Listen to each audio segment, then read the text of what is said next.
An African Perspective. Today's webinar is sponsored by the Center for the Advancement of Virtual Organizations and the Center for Business Innovation, Entrepreneurialism, and Management, led by Dr. Ricard Briggs. Both centers are housed in the School of Business and Economics at National University. I'm Melody Rawlings, Director of CAVO, and today I'm delighted to welcome our three guest panelists, Dr. Simon Obwatho, Ms. Durvine Sindiga, and Dr. Nicholas Letting. Dr. Obwatho, would you please share a bit about yourself? Yeah, my name is Dr. Simon Obwatho. I am the substantive Dean of School of Business at Africa Nazarene University. I'm currently the acting Deputy Vice Chancellor of Academic Affairs at Africa Nazarene University, which is the equivalent of a Vice President in the American standards. So let's enjoy this session together. Thank you. Thank you. And Ms. Sindiga, would you please tell us about yourself? Yeah, my name is Durvine Sindiga. I am a marketing professional in international higher education. I support individuals who are interested in studying abroad from Africa going outbound, and I also support inbound experiential learning tours for students from the rest of the world. I am also a marketing and communication professional supporting Gateway International, which is an international education consultancy based in America. Thank you. Awesome, thank you. And last but certainly not least, Dr. Letting, would you please share a bit about yourself? Thank you. My name is Dr. Nicholas Letting, coming from Kenya, East Africa, in Africa. I am the Chief Executive Officer of the Kenya Accountants and Secretaries National Examination Board. KASNEB is an accounting body. And we train and examine accountants and people in corporate governance area. I have been a CEO for over 10 years, and my area is governance, entrepreneurship, and leadership. I work, the organization that I lead is a state corporation. It's a public sector organization with about 53 years old, which is about 53 years old. Use the best accountants in the world, and I have traveled widely. I was in the US in December. I was in the UK also around the same time. So I'm glad to be here tonight. Thank you. This afternoon. Great. Thank you. So the last 10 minutes of our webinar will be used for Q&A. So to our audience, please do hold your questions until then. And the webinar is being recorded and will be shared out on social media. I'm now going to turn over the mic to my colleague, Dr. Briggs, to begin the conversation. Well, Melody, thank you so much. And good afternoon, everyone. Oh, my goodness. What a pleasure it is to see everyone again. And Simon, I can't tell you how much I enjoyed our last conversation. So I'm very much looking forward to your presentation today. Now, there was a lot of items that you had proffered for today's webinar. And I think that from my perspective and from the individuals that I've spoken to thus far, obviously Africa has some incredible opportunities, not only from a business perspective, but you're doing things very differently. I've worked with a number of individuals throughout Africa who have done incredible projects, and it's always exciting and interesting to hear your perspective on how things are working. And I see here you have a number of topics. So I'm going to throw out the first question, and perhaps you could decide whoever is the most knowledgeable in the area can address it, or perhaps a little bit from everyone. My first question is, it has to do with globalization and going global. Are your perceptions based in Africa primarily a nationalistic approach, or is it a global approach? I think, let me try to answer that question as I allow my seniors to also think about it and then respond after that. I think asking as to whether we have a nationalistic approach or a global approach, actually there's even something in between. There is the African approach, which is more than national approach. So there is Africanness in us, there is Kenyanness or East Africanness in us, but there is also a sense of a global presence in our thinking and in the way we do our things. So I think from where I sit, we have a mix of all these things. So globalization is becoming strong. You can never ignore the presence of, globalization in everything we do. Let me pass the ball to the rest so that I don't take a lot of time. I think for me, in my experience, it depends on the age of the individuals. I work a lot among young people, and the approach for young people is more global than national right now. Look at it from the perspective of employment and career. Look at it from even internships. A majority of the students I support who are interested in global are quite robust. So they are not thinking about skilling for local market. They are considering skilling for global market. And by extension, they are choosing remote internships in international organizations. Maybe I can add something. Mm-hmm. Yes, please. Globalization is something that, my colleagues have said, as Simon has indicated, that we are now a village. We are a global village, and whatever happens in Europe or Western Europe or Eastern Europe can be known within seconds in Africa. Africa is a continent of 54 countries, and it is divided by about two sectors. We have the Anglophone Africa and the Francophone Africa, and Kenya and East African countries belong to the Anglophone.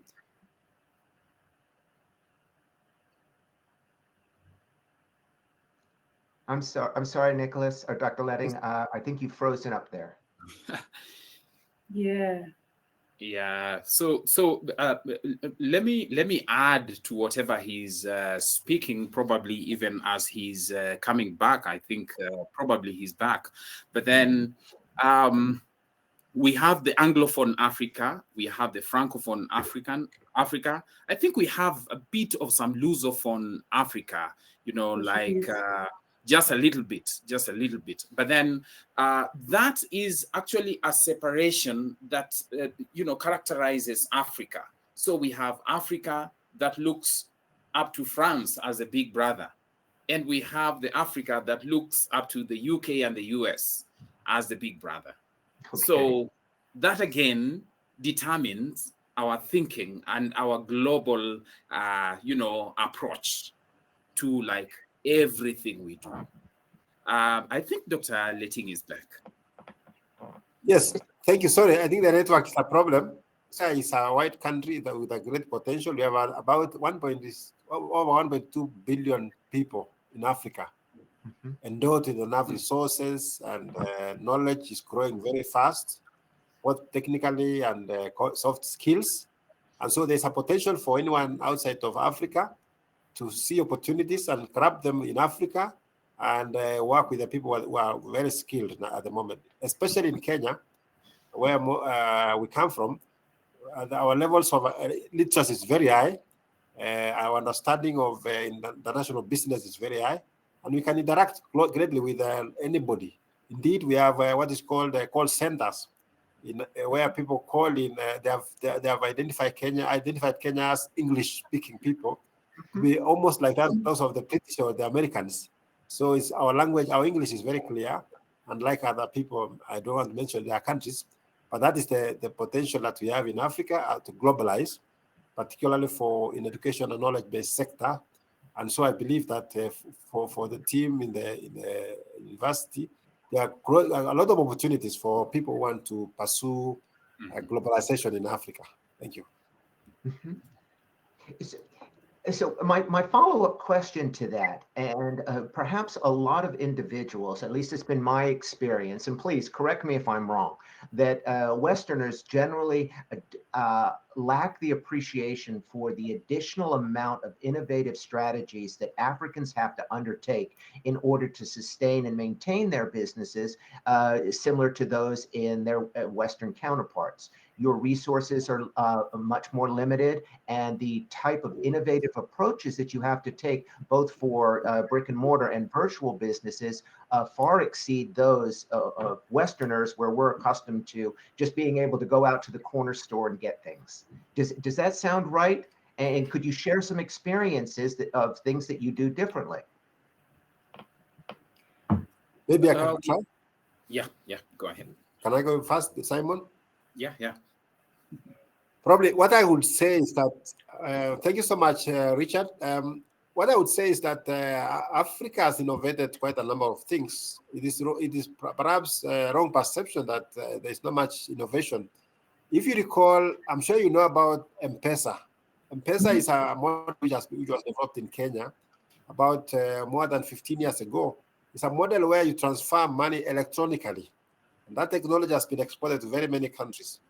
Every moment, there are some new technologies that have been developed through apps, the apps that people have developed to solve problems. I have seen cases of young people developing a program, a computer program that enables students to register for examination, online programs, teachers to examine students. And so there's a lot of innovation. There's a lot of innovation that I think, given a chance, if the infrastructure that we have in Western Europe can be brought here, it can be better. It can make this place better because people have the attitude, the positive attitude, and the willingness to learn something new and to innovate. Thank you. Over to you, Simon and Davin. Yeah, I think we have challenges in terms of how our innovations have come up to the global platform so that they can be accepted, they can be received, or I'm just thinking as an academic, if I want to publish today and I want my publication, assuming my publication contains some innovations, so if I want to bring it out so that the global interest could be aroused over what I am, putting out there, then I'd rather not publish it in an African journal. I may need to go out there and publish it in an international journal out there. So I know there's an issue about how how much opportunity we have in terms of putting out our innovations out there. There's a lot of innovations that we are coming up with. It's not just M-Pesa. Remember, innovations are problem solving. Therefore, most of our innovations are solving our problems. And chances are our problems are unique to ourselves. I mean, to the rest of the world, if you like. So in my thinking, I feel the opportunity that Africans have in terms of participating in global discourses like this one, this is a good opportunity for Africa to showcase what we have. And then I want to look at the coin from the other side, that Africans have a challenge in terms of we feeling that, we are inferior to the West or to the global North, if you like. So Can I interrupt? Just a sec. That's a very interesting point. Do you feel that that's an obstruction or an obstacle on a regular basis? Yes, it is an obstacle, partially because we feel sometimes that the global North looks at us with a little bit of some suspicion. When you hear this accent of mine, this accent sometimes could bring in a lot of suspicion. But I want to tell you, my accent is the best accent in the world. And I believe in this accent. And without this accent, I do not exist.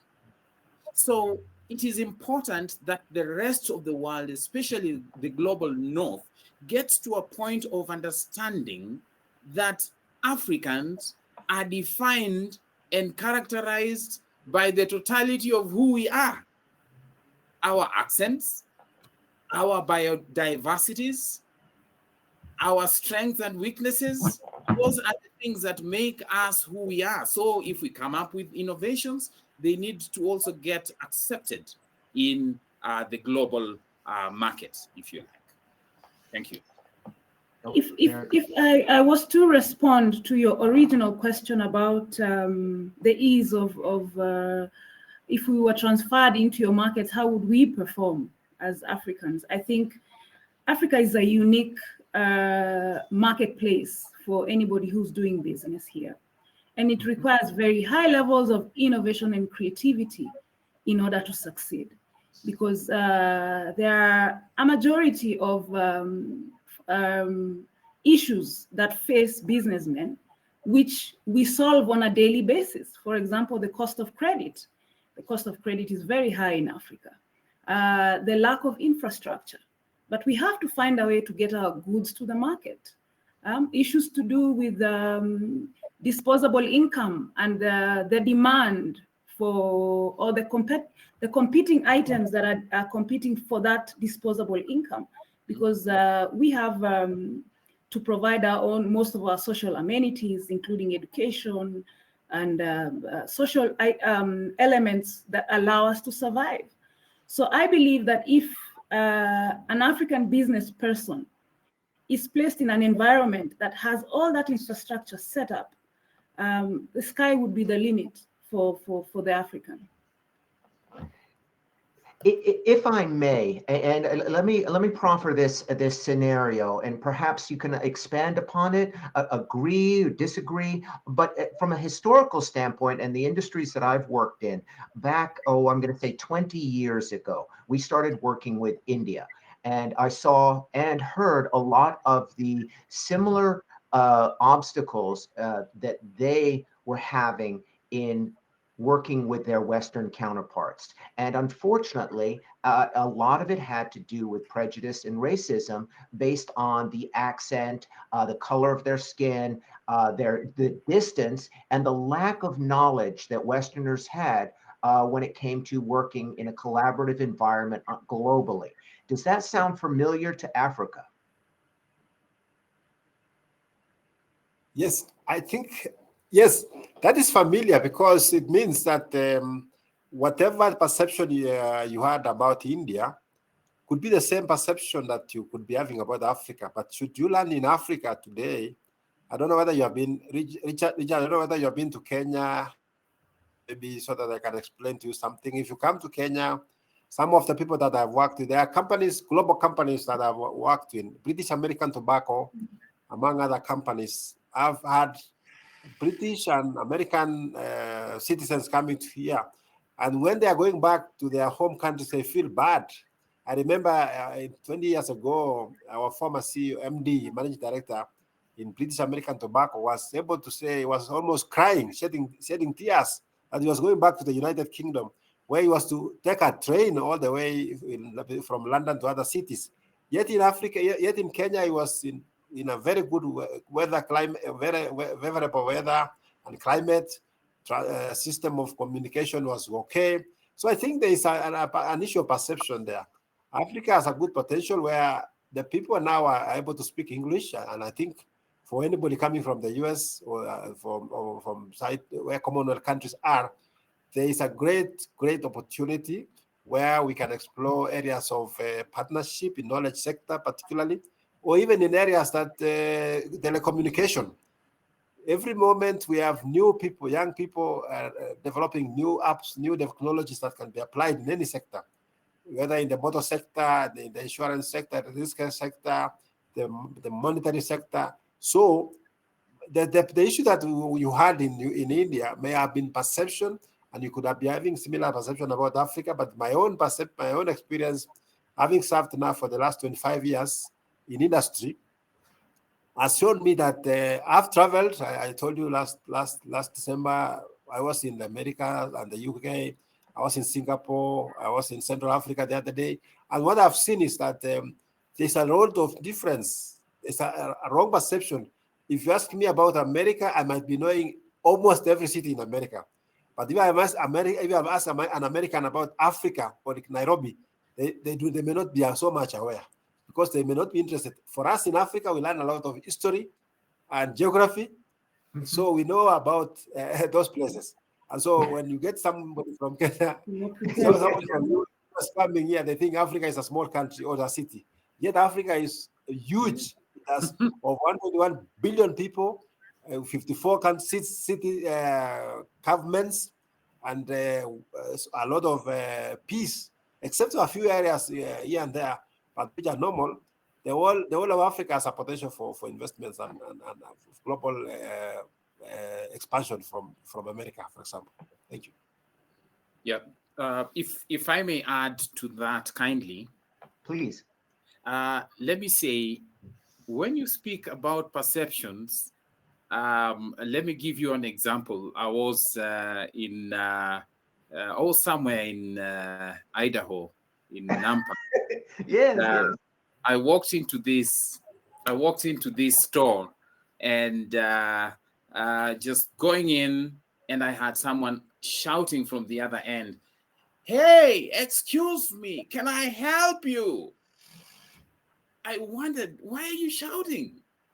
Just because you saw a black man? There is no difference between a black man and a white man.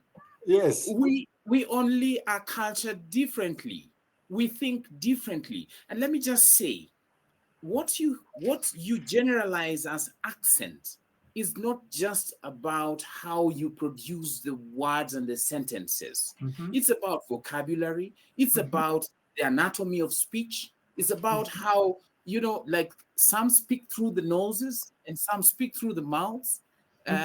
It's about vocabulary. If you went to the UK, you would be speaking about the bonnet of a car and the boots. And in the United States, you'll be speaking about the hood and the trunk.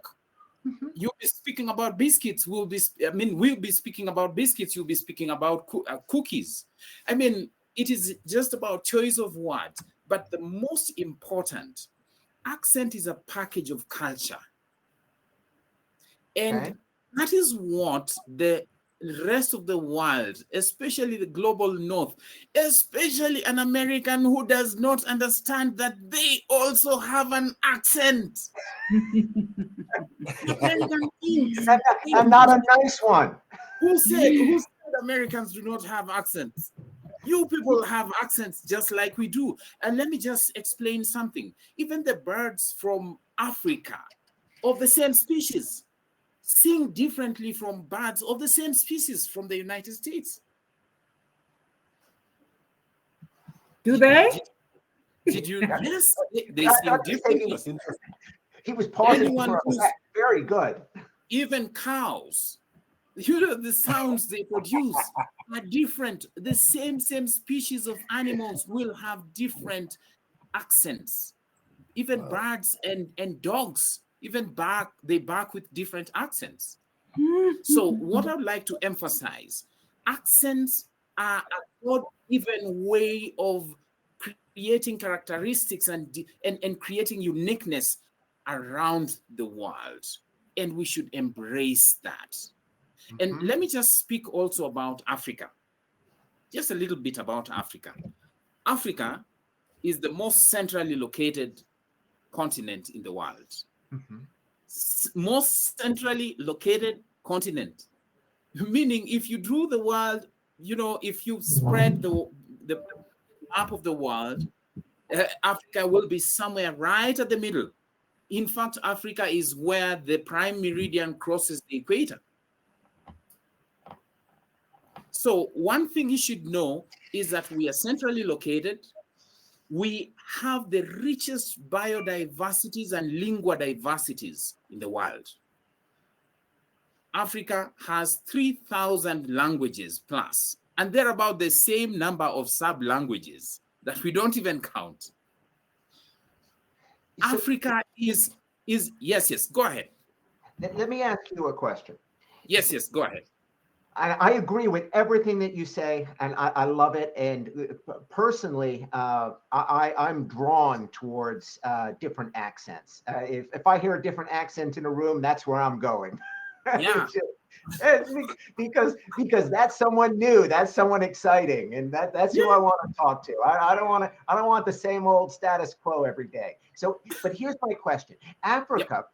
Unlike some of even the United States and Europe per se, Europe with the European Union and such, Africa, you said, had 53 countries. Is that correct? 50, actually 54, but there is one that's coming, the Sahrawi nation. There is one that probably is coming up. We could be having 55. Okay, but that type of bureaucracy in one continent, does that lead to problems in development and globalization? In other words, each country has its own government driving a different mission. How problematic is that for you? I think I will want to invite Dr. Letting to say something about it. Thank you so much, Simon, and thank you so much, Richard. When I look at Africa, indeed it has 54 countries. Maybe it's going to be 55 soon, but there are also what you call regional economic blocks. Mm-hmm. For example, in West Africa, there is ECOWAS, Economic Commission for West Africa States. In East Africa, we have the East African Community. We speak the same language. We speak Swahili. We speak English. We have almost a common currency, shillings. And therefore, transactions of business is common. There is free mobility of labor and goods and services. So, yes, we have 54, but now in the recent years, there have been a lot of advancement towards integration of the regional countries within the same area. In South Africa, there's a bloc called South African DC. And therefore, within the South African country where they speak the same language, probably Zulu and any other language around there, Shona. So they also have their own regional blocks. So in East Africa, for example, we are proud of we speak about between Kenya, Uganda, Tanzania, Rwanda, Burundi, South Sudan, and also probably part of Central Africa. We have not less than 300 million people, which is a huge population. And most of them now, including the former Francophone country like Burundi and Rwanda, they have chosen to speak English as a language of communication, official language. And so anybody from America coming to do business will not face a lot of bureaucratic challenges, but will have an opportunity to use the language, to interact with the people there who appreciate. And by the way, most of the people who are leading organizations in Africa today are actually trained in the US and in the UK. Some of them virtually or remotely. And so with that aspect, they have their background of Commonwealth background. So in the US, whatever you believe in the US and you come down to Africa, especially in East Africa, which I would recommend highly, Richard, if you are not been to East Africa, when you come here, even if it's for a week, you may not want even to go back to the US or wherever you come from. Because you will understand the people, the language they speak, their culture. Some of it is British language, British culture, or American culture. Thank you. Seem to have a question? And may I ask, in your opinion, who's driving the business in Africa? Is it the individual companies, or is it the government subsidizing the companies and promoting a globalistic approach? Or is that directly put onto the companies or individuals? I would say. Oh, go ahead, Davin. Go ahead. Sorry. Okay. I think if I can speak about Kenya as a country over the last few years, the medium-sized organizations have really grown and are quite robust in terms of business. As much as the government participates in business, they do not participate directly. They might subsidize, but not necessarily cost-free. It's subsidized to a level where we as businesses are also required to contribute. So I would say that businesses are driving the economy. Okay. And does the government allow or subsidize individual virtual businesses as well as brick and mortar businesses? Are there application processes that individuals in Africa can access the type of resources and tools that we're able to in the West? Let me jump into that one. In the last few years, there has been a lot of openness because the world is so round. So whatever happens, whatever happens in Europe, America, can be known here virtually or remotely. So in terms of subsidies, the governments have in the recent years been, until a few years ago, they used to subsidize a lot. In fact, they used to give tax holidays for any investor that's coming from another country, especially international investors. That is still obtaining at the moment, but there's still a way in which we have the private sector that has picked up so well, including the international donor countries, donors like the United Nations development programs and others that have supported businesses in terms of empowering local labor.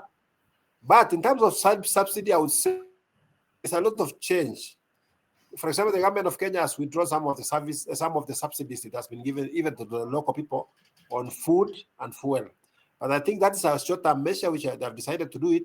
But going forward, the government may decide to continue expanding business opportunities by giving subsidies. Especially, I know as an accountant, because I'm an accountant, usually the government has usually be giving tax holidays about 7 to 9 years for a new farm from international organizations, where you come and invest to, say, generate products like clothes, and you don't pay custom duty, you don't pay the taxes because you want to encourage export from.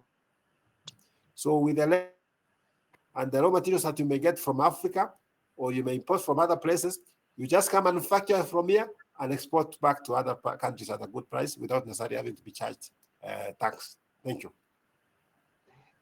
Maybe I could say something also about that.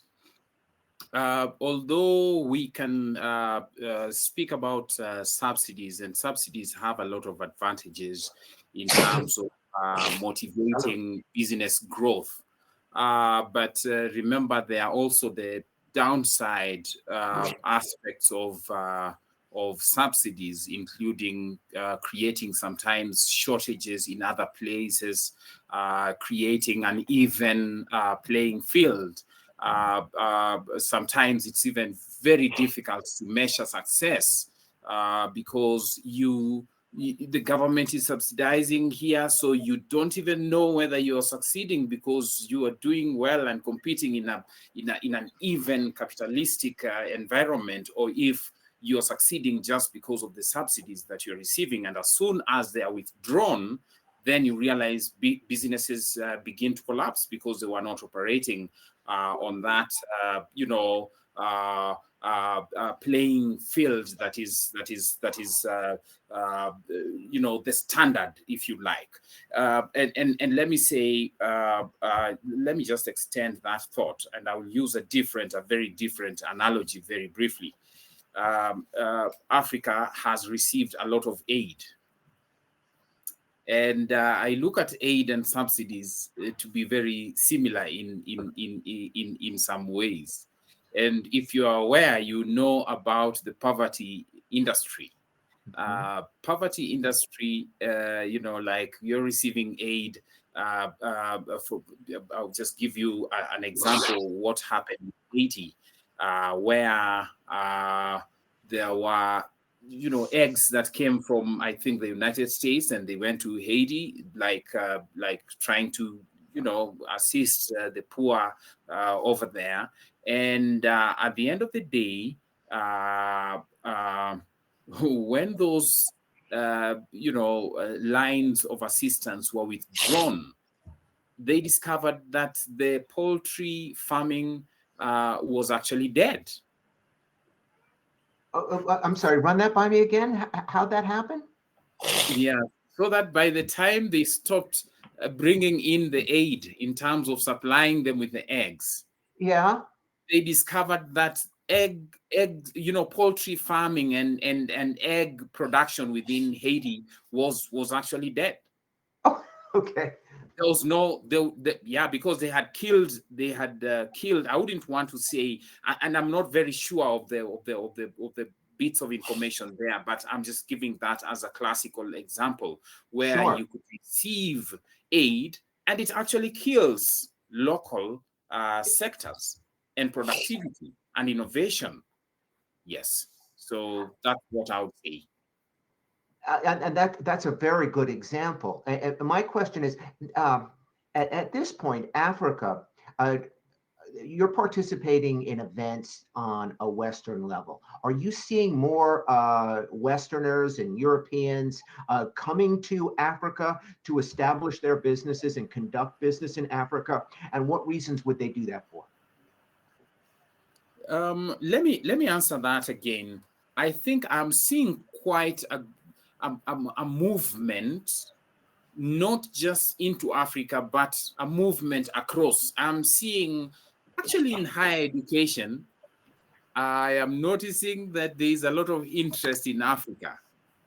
Okay. Lately, there is quite a lot of interest in Africa. I guess the Western world or the global North is getting to a point of realizing that there is no global concept if Africa is not on the table.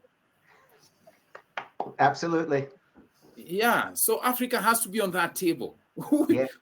You look at Africa and what Africa brings. Africa brings some uniqueness. Which part of the world do you have letter and letter and letter? All these are here in Africa. We are rich. We are diverse in so many ways. We have the best weather conditions, especially the equatorial Africa. This is a beautiful place where you don't need heating and cooling and all that.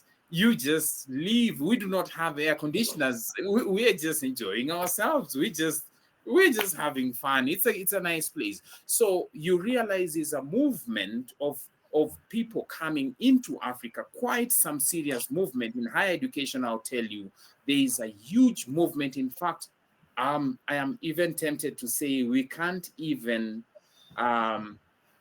probably handle the numbers, like exchange programs right now, where American, faculty and students are coming over to Africa.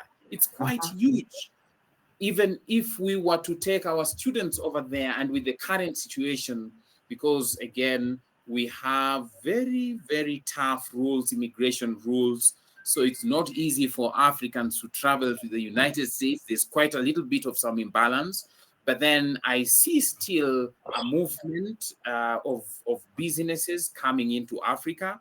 We have so many companies. Coca-Cola is so present here. Ford is so present here. We have a lot of telephony companies. BlackBerry is here all over the place. And what else? Davin should be able to say, even the list. Even, I know she's. Yeah. Just to signify the importance of Africa and the interest of foreign countries in doing business in Africa. In the past, a lot of embassies and consulates were really diplomatic missions.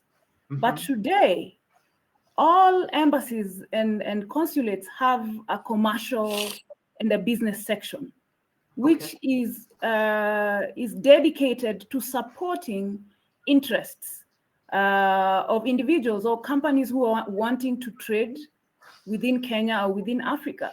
So that is a clear indicator that there is interest in doing business in Africa. So let me ask on that subject too. And one of the problems that was brought to my attention over the course of many years is the difficulty in doing business in foreign countries for American companies. Has that been an issue in Africa? And has Africa made changes to their policies and procedures to make conducting business easier for Westerners?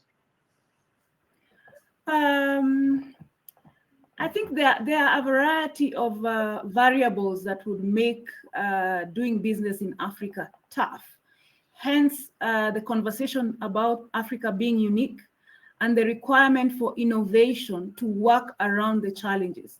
So it might not necessarily be legal or legislation based. I think it's just the environment, the economic or the business environment, and ability to navigate that. So it requires lots of resilience, it requires patience, it requires street smarts, right?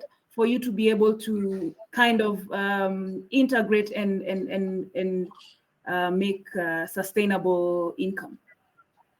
Does the African government or the multiple African governments require that an African be a member or a director on a company's or origination? Yes. Let me say it. Let me respond. Allow me to respond to that one. Most countries require that for them to create some kind of labor or employment for their people, it's a requirement that when you register a company, especially for a foreign company, if it's a private company operating in Africa, you are required to have a local person. But basically, if you are to assist you navigate, like Durvine is saying, to assist you to navigate the environment, because if you are coming from a foreign country, you may not know which language is communicated where and how to communicate and share knowledge, experiences. So it's very good, and I've seen that working very well with many industries, many businesses from America, from Africa, even within Kenya. If you come from a certain part of the country, you may require to be able to get a local person from where you're going to do that business. So I think I equally think you require a local director or a local manager who understands the environment, and the pool of labor is huge. You have very qualified people in various sectors, whether manufacturing or service sector, education. We have the best in terms of in the region, in East Africa community. So for me, in terms of the policies that the government has tried to put very nice infrastructure, policies in place that make the business, ease of doing business available for anybody, both local and global investors. And the finance sector is also very robust. You're able to transfer your cash when it is necessary, within, of course, the guidelines of the central bank and other authorities. So I would say yes, there's a lot of effort towards liberalizing the movement of people from America and to here, and also transfer back of the profits that they have generated. And there are very many American companies here in Africa, in Kenya, for example. I know, for example, the manufacturing sector, quite a number of people, financial services sector, or general sector, there are quite a number of other global firms here in Kenya. You may need to do a survey. If you give us some time, we can share with you some of those examples through some write-ups. Thank you. Do you find companies utilizing Africa to reduce their costs and tax liabilities? Could you ask that question again? Yes, I didn't get it very well. Yeah, so outsourcing in the U.S. is a common practice designed to reduce the labor costs, but at the same time, there are also tax advantages for utilizing services in a foreign country. Is that something that you're seeing companies utilizing? Yes, I've seen. Maybe I'll give you a good example that you must be aware of. DHL. DHL is a global company from Germany. As outsourced, as a lot of business that they have been outsourced by the local companies in Kenya, for example. Transport firms, manufacturing companies that want to transport products from one region to another, from the factory to the market, they outsource to the DHL. So outsourcing has picked up. It started around the year 2002 there, and it has picked up to the maximum. We have a lot of people now outsourcing to reduce costs, labor costs, because if you outsource to a specialist in the area, let's say transport, or payroll or something else, the specialists will come with, and they do a lot of work efficiently, and therefore you can save on money, and you can also save on the interest, the taxes you are paying. So you're right. Oh, okay, brilliant, brilliant. And I see Melody pop back on, and I suddenly glanced down. This is where I run into a problem because we could talk all afternoon. I'm fascinated. You got everyone's just brilliant. So wrapping it up real quickly, if you were to explain to someone from the United States or Europe the advantages in a very quick presentation of coming to Africa and working in Africa, what would those be?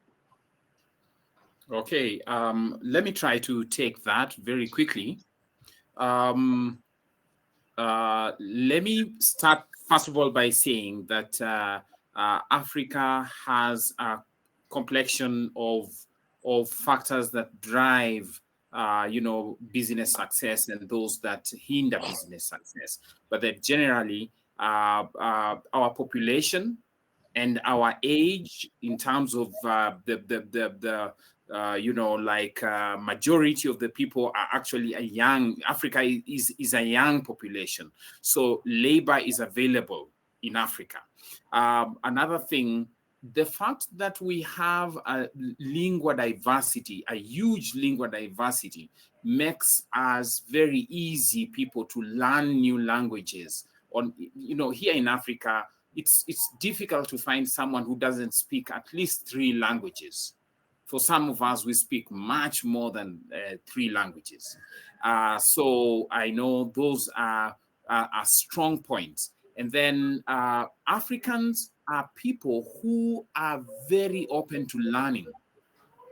We are very easy to, take up and train, and we are able to pick new skills and to run with that. And at the end of the day, I feel any company that comes into Africa has an opportunity, an easy opportunity to succeed. However, the challenges are still there, as Durvine indicated. You could bring yourself to Africa, and if you do not understand the dynamics and the complexity of the business environment, you will face quite a little bit of challenges. But those challenges are good. You know why they are good? Because they're actually barriers of entry. Because once you start a business in an area, you don't want every Tom, Dick, and Harry to come in and jump into your sector and outcompete you. So we need those barriers. So what you're saying is, if it was easy, everyone would do it, huh? Absolutely. Let me add something.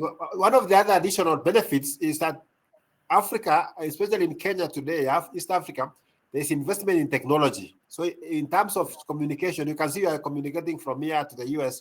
So communication is now efficient. The road network has also been good. And of course, the language, as Simon has said, and the tax regime has also been responsive to the needs of investors. So there's a lot of it. And there are also apex bodies that support private investors. In Kenya, there's what is called Kenya Private Sector Alliance, which supports private sector to make the business of doing business there available for them. So there's quite a lot of advantages. So let me ask real quickly. You touched on a bunch of different things, but what about education? I mean, you've got an incredible skill set. How are the African countries directed towards educating the youth? Does everyone go to school? Is this a requirement? Please tell me. Let me pick that one very fast. I've been in the sector of education for quite some time. I must say, after high school, I went to become a teacher. Now, governments in Africa invest a lot. If you come to East Africa, for example, about 35% of the budget, gross domestic product in Kenya, spent on education. Okay. So there's a plan to support education at all levels, basic education and up to the university level. So there are such opportunities for anyone who wants to invest in it. And then again, there's a very big perception for people who get American education. Most of us don't mind sending people abroad. The other day, we sent Simon to Idaho in the US to learn something about America. I have my daughter in the UK. So people like global education because it gives us a global environment. So having an institution from America to come and do remote and virtual teaching, then it's possible for us to have more students online, more students physically in class. And there could be an exchange program. You could have a session where you have people from people coming, lecturers can come to teach here for some time, and the students will go to the US for some time. Those are some of the things people like to hear, some global experience, There's a university here in Kenya where I ask people to Europe for a week, go to West Africa for another week, go to Western Europe for another week, go to Western. So people like going to that university, although it may be expensive. It's a private university. I don't want to mention that one, but it's a private university like that one of Simon, African Nazarene University. But people like going to such institutions where, so if you bring an educational, invest in the education sector, you stand to gain a lot because of the government support, the education sector, and of course the perception of people about global education, especially from America. Thank you. Oh, brilliant. Could I say something? Please. I taught a unit for an American university at some point, and I was, setting up my material within the learning management system and putting everything ready, and boom, the class began. And the first week went, the second week went, and on the third week, something very crazy happened. I noticed everything had disappeared from my learning management system. Everything had disappeared. My class had been deleted from the system. And then somehow I worked so hard to have everything back, and I uploaded my content, and the class went on. So at the very end of the semester, when it came to this time that we were being reviewed by the students, one of the students commented and said, he had challenges with technology. Wait, that's what they said? That's what one of the students said in the reviews, not knowing what had happened. Of course, I accepted, but I know that there is a tendency of, say, the Western world to think that we have challenges with technology. We are here, all of us, and we use a new system we've never used, TradeWind platform, we've never used it. But somehow we just went in and we jumped around, and somehow we got here. And that is Africans for you. Very good story. I have 1,000 more questions, but I've run out of time. As a matter of fact, I'm pretty sure I've exceeded it. I'm going to have to come to Kenya and sit down with you because I've got 3 days worth of questions. You need to, because if you're not coming to Kenya, where else are you going? Yes, come to Kenya. Welcome. When are you coming? See, don't put it past me. I'll be there next week. Welcome. I have not been to Kenya. I've been to Ghana, to Morocco and Egypt, but I would love to travel Central Africa. You are welcome to Kenya. You'll just love it. I'm sure I will. I've traveled globally, and I love meeting new people. So, I mean, it would be a sheer pleasure to bring my family to Africa to explore. Welcome. We shall host you. With Simon and thank you so much, sir. Melody, please. Thank you so much. Thank you. Wow. Thank you so much. I think we have to have a part 2 because that was too good. There's too many questions remaining, and I was so intrigued by everything that you shared. So thank you so much. We've really cut far into our Q&A.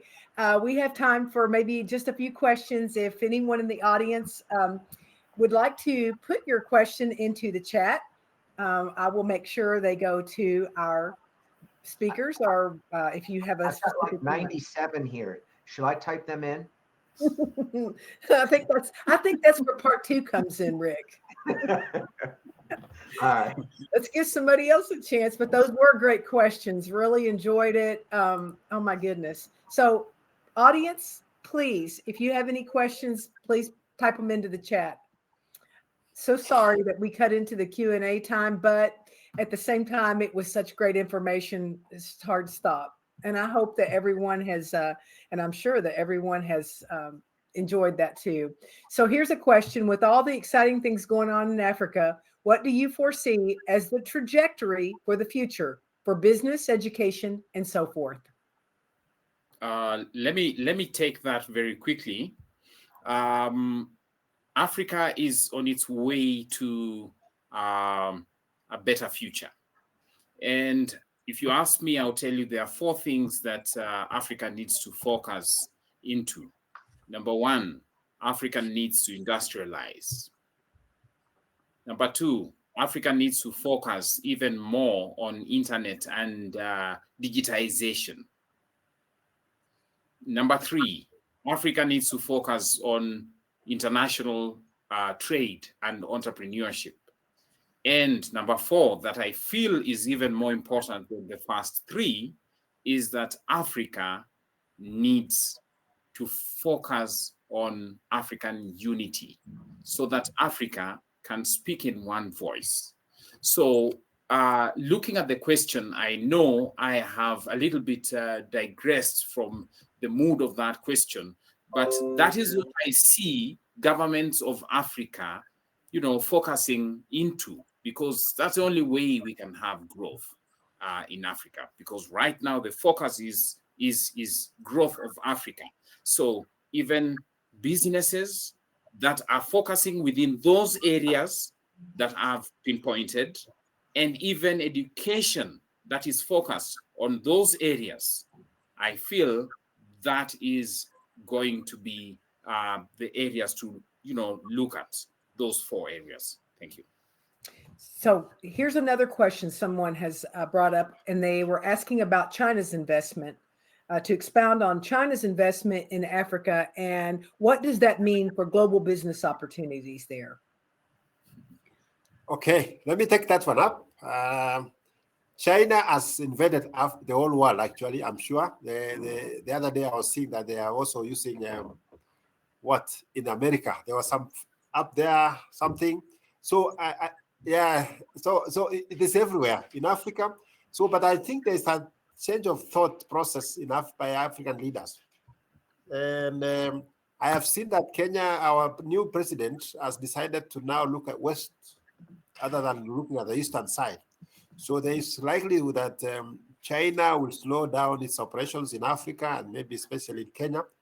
But more because of the political leadership is now looking at Western Europe and part of Eastern Europe. Probably in the next few years, there will be a lot of business opportunities for people from America in all sectors, particularly education or any other sector, manufacturing or service sector. So I see that process, that possibility in the next few years because of change of foreign policy in Kenya, which allows new other additional businesses from outside China. Of course, China has invested heavily through loans and long-term facilities. But for me, being a business person and an economist, I see very serious opportunities for American firms in Kenya in the next few years. And the question that was asked by Linda about the trajectory, the future is very bright, because when you have a skilled labor, when you have a semi-skilled labor, you have a huge population for markets, for opportunity, for either manufactured goods or education or knowledge sector. So then you can be sure that in the next few years, it's expected that it is going to be a growing trajectory rather than a declining one or a stagnating one. So that's the assurance I can make to you.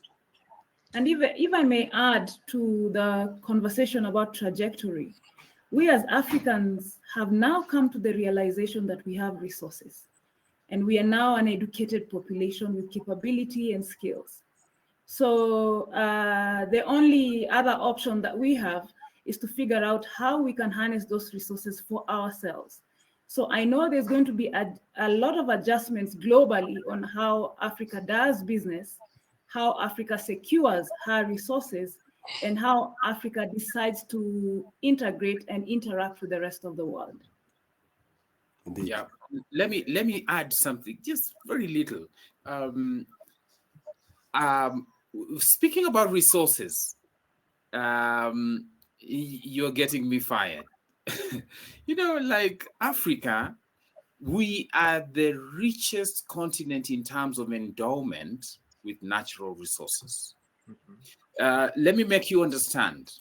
95% of diamonds around the world come from Africa. 92% of platinums around the world come from Africa. 66% of chocolate come from Africa. Now, let me shock you. 50% of all the gold on this planet come from Africa. Check this online if anything is not truthful. Cobalt, 51% of cobalt or thereabout comes from Africa, from Congo and other places. Copper, we are so rich. And it is time that Africans are starting to realize that, you know, if you read the analogy of kicking away the ladder, the countries that have developed have gone up the ladder and they've kicked the ladder away. And then here is China. China is giving us a little bit of that ladder, just a little bit, but it's withdrawing it again. So it's not, its intention is not, and all countries are capitalistic in nature. They think about themselves. And if you've read the Adam Smith perspective of the invisible hand, you will notice that every individual and every country and every institution and every organization is after advancing their own goal. And by advancing their own goals, they advance the general, you know, goal of a people. Now, what I am interested in is one thing, just one little thing. I would not, even if I was asked to advise the president of Kenya, I would not advise him to look west. I would say, play them. Look west and look east. Play them, play them, play them. We are in a game. And probably that's the only way we can grow. Because every time you pledge allegiance to one side, you become again a slave of that side. So we have to remain as open as possible. Whoever brings us the goodies, we get the goodies and we keep going. Yeah. I think you should have some goodies from everyone. Oh yeah, we have a lot of goodies for everyone. Thank you so much, Simon. Yeah. Wow, this has been just a webinar just full of great information, and really appreciate it. I'm really serious about a part 2 at some point, and I just know our audience enjoyed it as well and learned a great deal. So thank you so much, Dr. Obwatho, Mrs. Sindiga, and Dr. Letting, for sharing your knowledge and experience with us. And many thanks to our audience for joining us today in support of our 2 centers, CAVO and CBM, in the School of Business and Economics at National University. Thank you. It was a pleasure. I look forward to talking to you soon. Thank you. Thank you. Thank you. No problem. We can do it if you like. Oh, wait. Help me here. How do you say goodbye in Kenyan? You say kwaheri, and let me also and let me also tell you, it's not Dr. Letting. It's not Dr. Letting. It is Dr. Letting. Letting. Yes. Sorry about that, Dr. Letting. I still need to say also Dr. Letting missed the name. Dr. Letting also missed the name Ricard. He read it as Richard. That's right. Richard. Since I don't know